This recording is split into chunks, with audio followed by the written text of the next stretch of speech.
എല്ലാവർക്കും സ്നേഹവന്ദനം. ഒരു പുതിയ ദിവസം കൂടി ദൈവം നമുക്ക് നൽകിയിരിക്കുകയാണ്. ദൈവത്തിന് നമുക്ക് നന്ദിയോടെ സ്തോത്രം ചെയ്യാം. ഇന്നത്തെ ധ്യാനം ഉൽപ്പത്തി പുസ്തകം 2-ാം അധ്യായത്തിൻ്റെ 15-ാമത്തെ വചനമാണ്. 17 വരെയുള്ള വചനങ്ങൾ കഴിഞ്ഞ ധ്യാനത്തിൽ നമ്മൾ ചിന്തിച്ചു എങ്കിലും 15-ാമത്തെ വചനം ഒന്നുകൂടി എടുത്ത് ചിന്തിക്കാമെന്ന് ഞാൻ വിചാരിക്കുകയാണ്.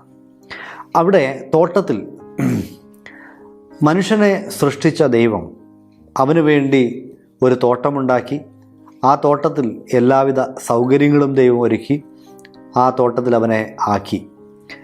അങ്ങനെ ദൈവവുമായിട്ടുള്ള നല്ല ബന്ധവും ആ തോട്ടത്തിലെ നന്മകളും ഒക്കെ അനുഭവിച്ച് സന്തോഷമായി മനുഷ്യൻ ജീവിക്കുകയായിരുന്നു.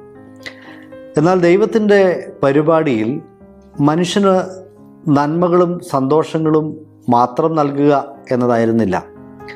ആ നന്മകളും സന്തോഷങ്ങളും ഒക്കെ നൽകുമ്പോൾ തന്നെ അതിനോട് ചേർത്ത് ചില ഉത്തരവാദിത്വങ്ങളും ദൈവം മനുഷ്യന് നൽകുന്നു എന്ന ഒരു വലിയ സത്യം നാം ഇവിടെ കാണുകയാണ്. ഈ 15-ാമത്തെ വചനത്തിൽ ദൈവം മനുഷ്യനെ ഏദനിൽ ആക്കിയതിനെക്കുറിച്ച് പറയുകയാണ്. തോട്ടത്തിൽ വേല ചെയ്യുവാനും അതിനെ കാപ്പാനും ദൈവം മനുഷ്യനെ അവിടെ ആക്കിയെന്നാണ്. 2 കാര്യങ്ങളാണ് മനുഷ്യന് ദൈവം ഉത്തരവാദിത്വമായി നൽകിയതായി ഈ വചനത്തിൽ എടുത്തു പറയുന്നത്.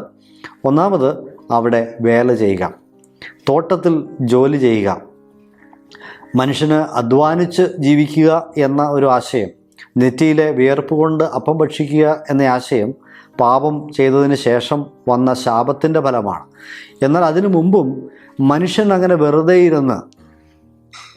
ഇരുന്ന് ഭക്ഷണമൊക്കെ കഴിച്ച് ദൈവത്തിൻ്റെ സാന്നിധ്യമൊക്കെ അനുഭവിച്ച് പോവുക എന്നതിനേക്കാൾ അവന് ആ തോട്ടത്തിൽ ചില ജോലികൾ ചെയ്യുവാനുണ്ടായിരുന്നു. പ്രിയമുള്ളവർ, ഇന്ന് ഒത്തിരി മനുഷ്യരുടെ ഒരു ചിന്ത, ഈ ഭക്തി ജീവിതം അല്ലെങ്കിൽ ആത്മീക ജീവിതം എന്ന് പറഞ്ഞാൽ പാട്ട്, പ്രാർത്ഥന, ഉപവാസം, ദൈവവചനത്തിൻ്റെ വായനയും ധ്യാനവും ഇതൊക്കെയായിട്ട് മുഴുവനും സമയം ചെലവഴിക്കുക എന്നതാണ്. അതല്ലാതെയുള്ള മറ്റ് ഉത്തരവാദിത്വങ്ങളിൽ നിന്ന് ഭക്തിയുടെ പേരിൽ ഓടിയൊളിക്കുന്ന ഒത്തിരി മനുഷ്യർ ഇന്ന് ലോകത്തിലുണ്ട്. ഭക്തിയുടെ പേരിൽ ലോകത്തിൽ നിന്ന്, ഉത്തരവാദിത്വങ്ങളിൽ നിന്ന് അവരെ തന്നെ വേർപെടുത്തി മറ്റെവിടെയോ പോയിരിക്കുന്ന ചില മനുഷ്യരെക്കുറിച്ചെങ്കിലും നമുക്കൊരു പക്ഷേ പരിചയമുണ്ടാകും. ക്രിസ്തീയ സഭയുടെ ചരിത്രത്തിൽ ആശ്രമങ്ങൾ ഉണ്ടായതിനെക്കുറിച്ച്, മൊണാസ്ട്രികൾ ഉണ്ടായതിനെക്കുറിച്ച് നമ്മൾ വായിക്കുന്നതും പഠിക്കുന്നതും അങ്ങനെയാണ്. ലോകവുമായിട്ടുള്ള ബന്ധത്തിൽ നിന്ന് തങ്ങളെ തന്നെ വേർപെടുത്തി ഒരു ഏകാന്തവാസത്തിലേക്ക് ഉൾവലിഞ്ഞു പോയ മനുഷ്യരുടെ ചരിത്രം. എന്നാൽ ദൈവം മനുഷ്യനെ സൃഷ്ടിച്ചത് അങ്ങനെ ഒരു ജീവിതത്തിന് വേണ്ടിയല്ല. അവന് ചില ഉത്തരവാദിത്തങ്ങൾ ദൈവം കൊടുത്തിട്ടുണ്ട്. ഇത്തരത്തിലുള്ള ഉത്തരവാദിത്തങ്ങൾ നാം ഓരോരുത്തരും തിരിച്ചറിഞ്ഞ് ചെയ്യുമ്പോഴാണ് നാം ദൈവത്തിന് പ്രസാദമുള്ള ജീവിതത്തിൻ്റെ ഉടമകളായി തീരുന്നത്. അതിനു വേണ്ടിയാണ് ദൈവം നമ്മളെ സൃഷ്ടിച്ചിരിക്കുന്നത്.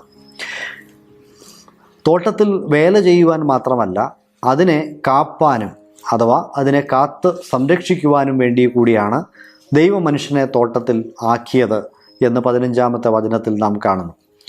ഈ പ്രസ്താവന ലോകത്തിലെ ഏറ്റവും ആദ്യത്തെ പരിതസ്ഥിതി സംരക്ഷണ സംബന്ധമായിട്ടുള്ള പ്രസ്താവനയാണ്. ഇന്ന് പരിതസ്ഥിതിയെ സംരക്ഷിക്കുവാനായി ഒത്തിരി മുദ്രാവാക്യങ്ങളും ഒത്തിരി പ്രസ്ഥാനങ്ങളുമൊക്കെ ലോകത്തിലുണ്ട്. പക്ഷെ ഇതെല്ലാം ആരംഭിച്ചത് ദൈവമാണ് എന്നുള്ള കാര്യം ഈ ആളുകൾക്ക് ഒരുപക്ഷെ മനഃപൂർവ്വമോ അല്ലാതെയോ മറന്നുപോയിരിക്കുന്ന സത്യമാണ്. ദൈവത്തിൻ്റെ ഭൂമിയെ സംരക്ഷിക്കുവാൻ ദൈവം തന്നെയാണ് നിർദ്ദേശം കൊടുത്തത്. നമ്മൾ വസിക്കുന്ന ഈ ഭൂമിയെ മലിനമാക്കുവാൻ, അതിനെ നശിപ്പിക്കുവാൻ നമുക്കാർക്കും അനുവാദമില്ല. ഏദൻ തോട്ടത്തെ കാക്കുവാനായിട്ട് ദൈവം മനുഷ്യനോട് പറഞ്ഞുവെങ്കിൽ നാം എവിടെ ജീവിക്കുന്നുവോ ആ പരിസരങ്ങൾ വൃത്തിയായി സൂക്ഷിക്കുവാനും അതിനെ കാത്ത് സംരക്ഷിക്കുവാനും അതിലെ വൃക്ഷങ്ങളെയും ജീവജാലങ്ങളെയും അനാവശ്യമായി ഉപദ്രവിക്കുകയോ നശിപ്പിക്കുകയോ ചെയ്യാതെ അവയെ സംരക്ഷിക്കുവാനുമൊക്കെയുള്ള ഉത്തരവാദിത്വം എനിക്കും നിങ്ങൾക്കും ഉണ്ട് എന്നുള്ള കാര്യം ദൈവിക ആലോചനയായി പറയുവാനായിട്ട് ഞാൻ ആഗ്രഹിക്കുകയാണ്. ഇന്ന് ഈ വചനത്തിലൂടെ 2 പ്രധാനപ്പെട്ട കാര്യങ്ങളാണ് ഞാൻ നിങ്ങളെ ഓർപ്പിക്കുവാനായിട്ട് ആഗ്രഹിച്ചത്. ഒന്ന്, ദൈവ സൃഷ്ടിയായ മനുഷ്യൻ ദൈവത്തോടുള്ള ബന്ധം ആസ്വദിക്കുന്നതിനോടൊപ്പം തന്നെ അവൻ്റെ ആത്മീകമായ ജീവിതം നയിക്കുന്നതിനോടൊപ്പം തന്നെ ഭൗതികമായ നിലയിലുള്ള ഉത്തരവാദിത്തങ്ങളും കടമകളും നിർവഹിച്ച് ജീവിക്കേണ്ടവനാണ്. നമ്മുടെ ഭവനത്തിൽ നമുക്ക് ഉത്തരവാദിത്തമുണ്ട്, ജോലിസ്ഥലത്ത് നമുക്ക് ഉത്തരവാദിത്തമുണ്ട്, സമൂഹത്തിൽ നമുക്ക് ഉത്തരവാദിത്തമുണ്ട്, സഭയിൽ നമുക്ക് ഉത്തരവാദിത്തങ്ങളുണ്ട്.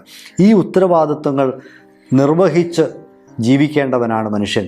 അതുപോലെ തന്നെ ഈ പരിതസ്ഥിതിയെ സംരക്ഷിക്കേണ്ടവനുമാണ് മനുഷ്യൻ. കുടുംബത്തെയും സമൂഹത്തെയും സഭയെയും ജോലി സ്ഥലത്തെയും ഒക്കെ നമുക്ക് ആകുന്ന രീതിയിൽ സൂക്ഷിക്കുവാനും സംരക്ഷിക്കുവാനും നമുക്ക് ദൈവ നിയോഗമുണ്ട് എന്നുള്ള കാര്യവും നമുക്ക് മറക്കാതിരിക്കാം. അനുഗ്രഹകരമായ ഒരു ദിവസം എല്ലാവർക്കും ആശംസിക്കുന്നു.